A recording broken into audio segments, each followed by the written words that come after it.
Today, I'm going to introduce you to a man named Smedley Butler, two-time Medal of Honor winner, and a man who didn't really like the way the United States acted on the world stage, terming himself as a gangster working for the United Fruit Company.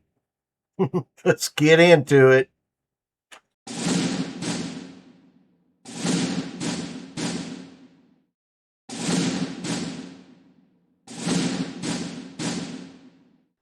If you want to understand the soul of the American military, you don't look at the politicians in D.C.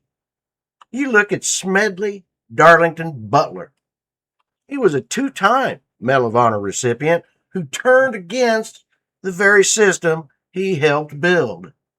In the end of his career, he would call out the very institutions he had once fought for. Now, today, we're tracking Major General Smedley Butler's rise from a wealthy, privileged kid to the Maverick Marine, a man pressured by banks and businesses to overthrow his own government. He refused, and he blew the whistle. Born into a Quaker household in West Chester, Pennsylvania, the eldest of three sons, Butler attended West Chester Friends Graded High School, followed by the Haverford School, a Quaker-affiliated secondary school. Popular with the sons of the upper-class Philadelphia families, his father was a congressman, and the path to the Ivy League was laid out for him. But Smedley had fire in his belly that a classroom couldn't contain. In the Spanish War fervor of 1898, Butler drops out of the school he's enrolled in and lies about his age to receive a direct commission as a Marine second lieutenant. By July 1898, he's stationed at Guantanamo Bay, Cuba. He's arrived shortly after its invasion and capture, and he musters out of the service in February of 1899. But in April that same year, he accepts a commission as a first lieutenant in the Marine Corps.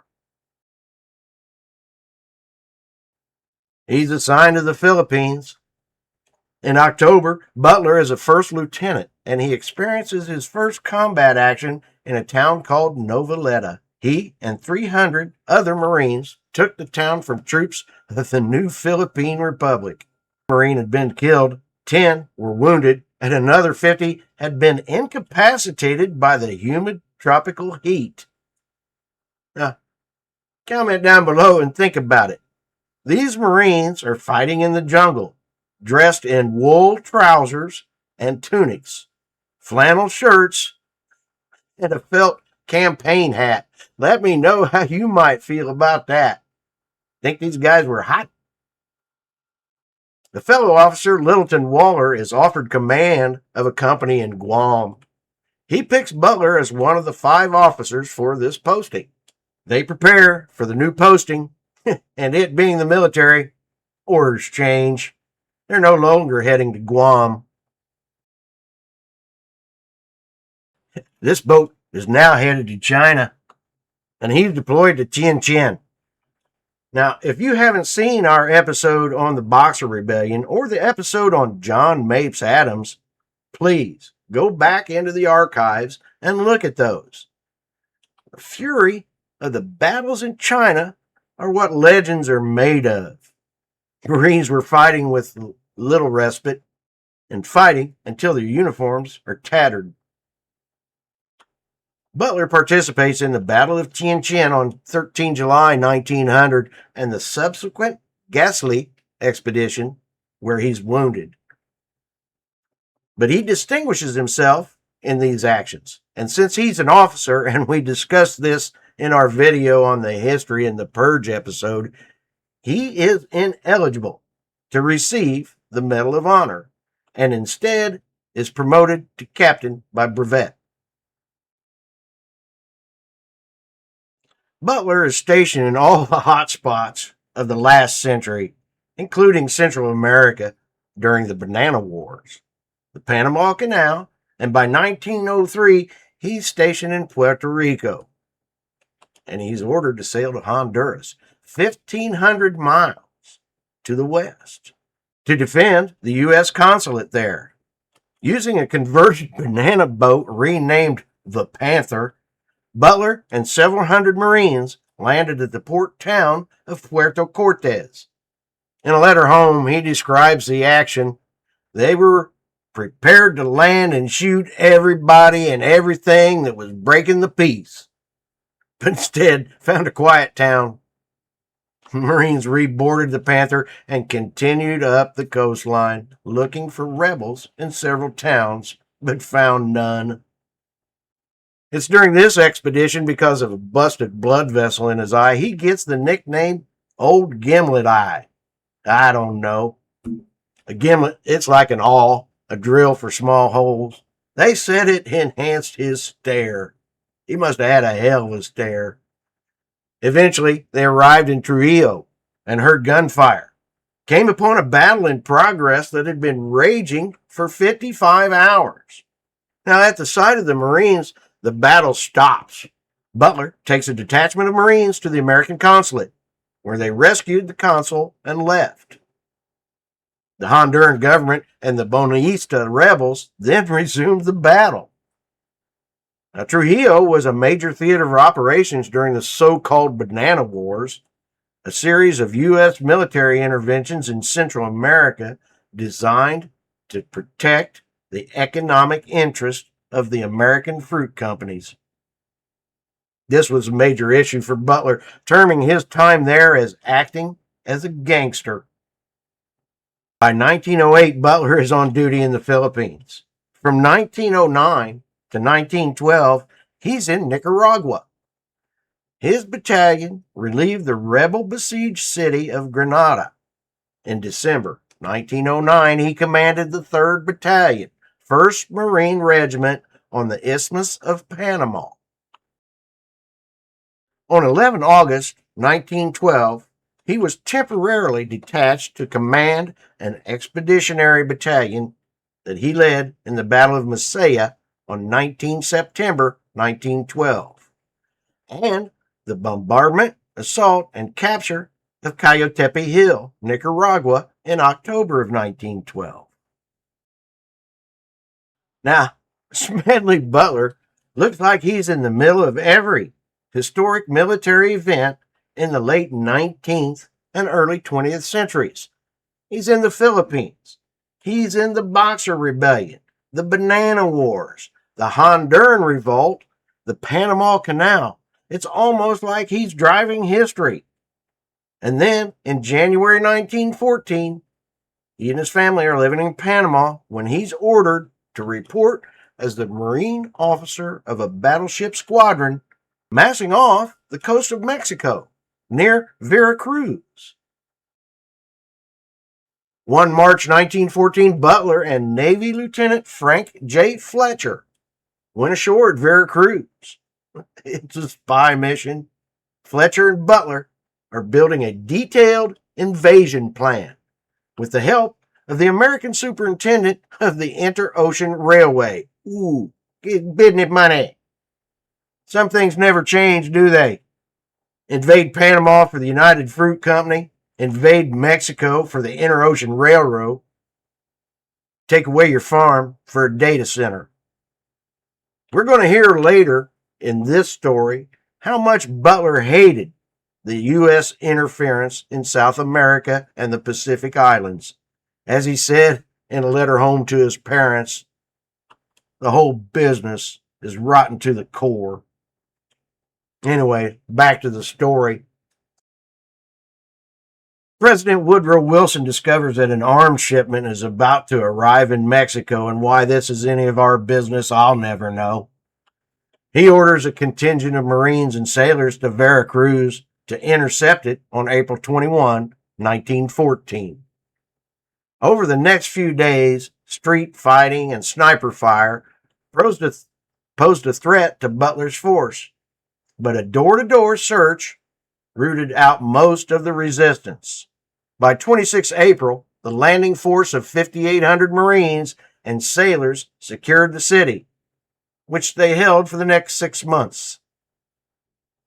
For distinguished conduct in the battle engagement of Veracruz, 22 April 1914, now Major Butler receives his first Medal of Honor.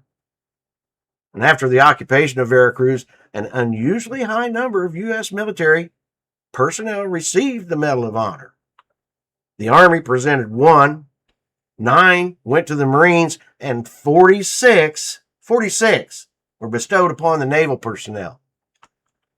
Now, during World War I, Butler attempted to return his medal, explaining he had done nothing to deserve it. The medal was returned to him with orders to keep it and to wear it.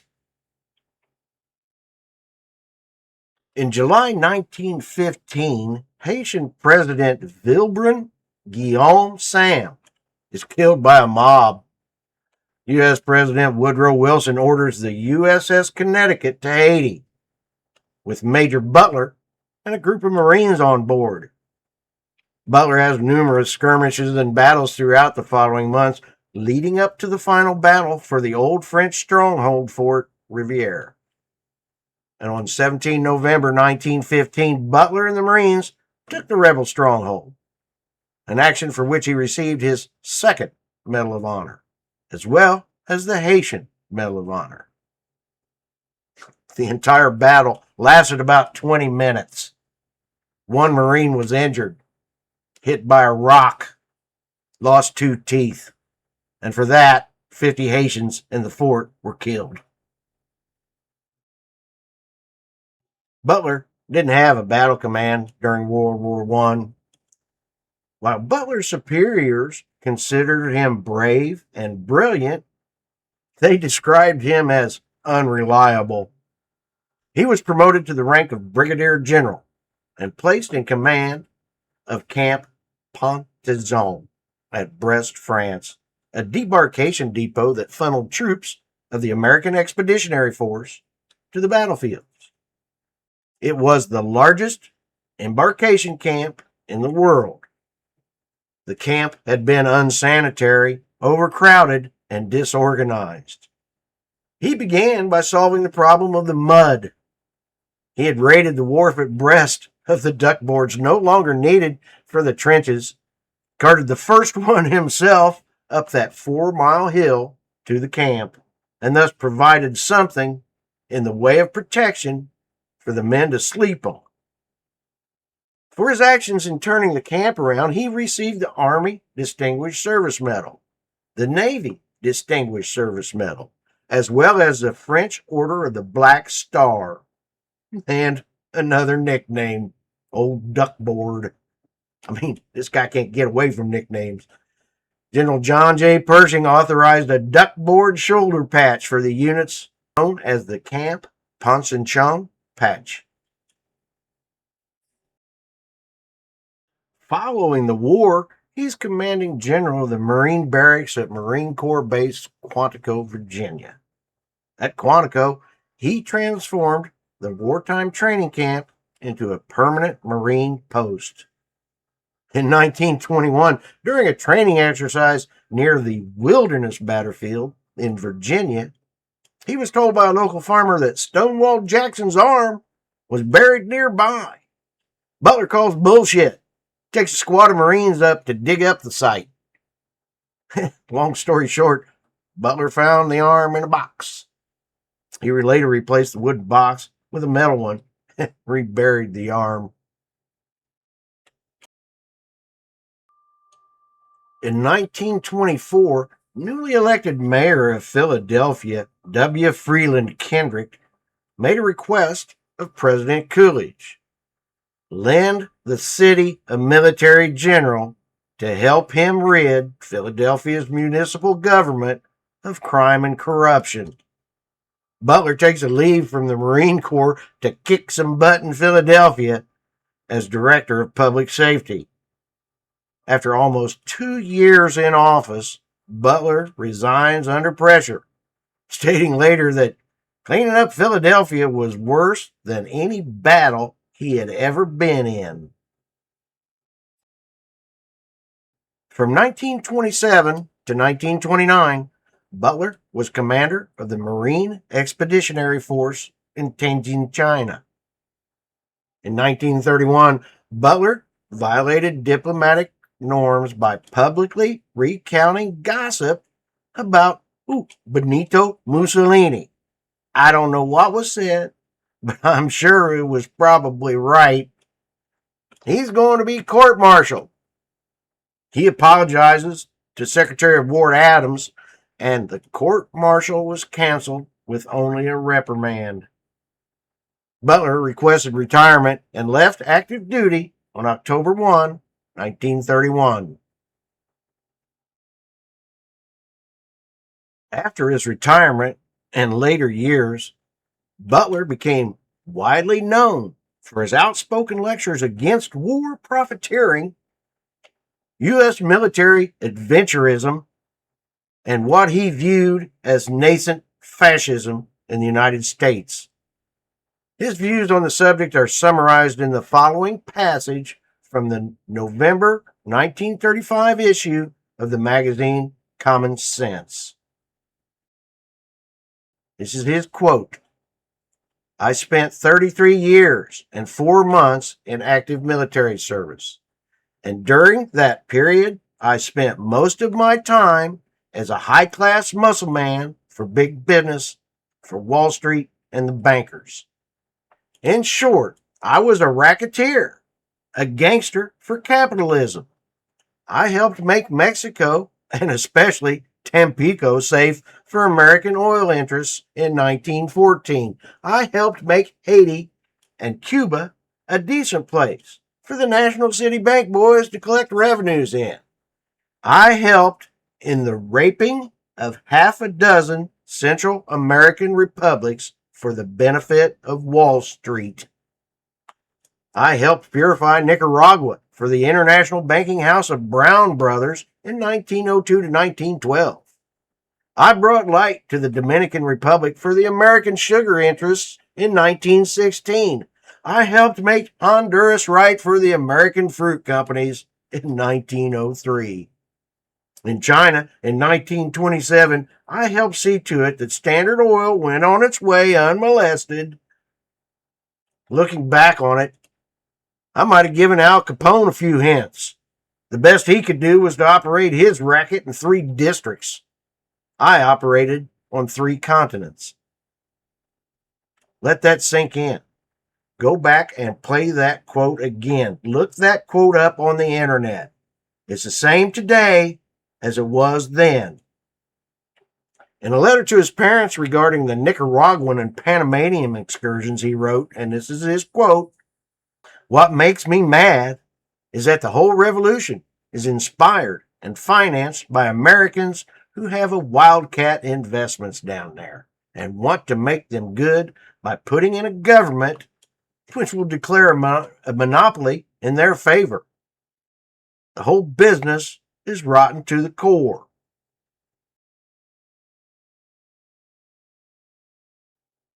Now here's a man, a soldier. He had seen it all from a perspective few of us ever have.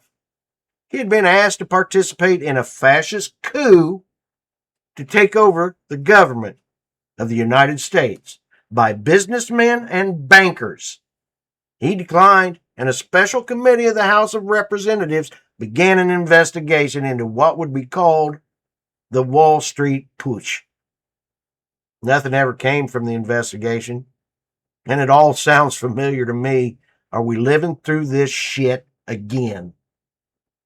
At the age of 50, Butler retires from active service in 1931. On 21 June 1940, Smedley Butler died at the Naval Hospital, Philadelphia.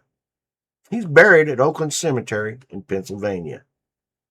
He was a soldier following orders until the orders became too much. An outspoken anti-war and anti-fascist advocate for peace. I encourage everyone, research Smedley Butler on their own and see the courage. He didn't just have courage to go in battle. He had the courage to stand up to everybody in the government. It's just insane. It's just insane. And the courage to face the guns of the enemy and the courage to say no when no was the right answer. It's been a long one, and I appreciate your staying with me until the end. My name is Kenny. This is Gallantry in Action. Leave me a comment. Please subscribe. We'll see you next time. Stay legendary.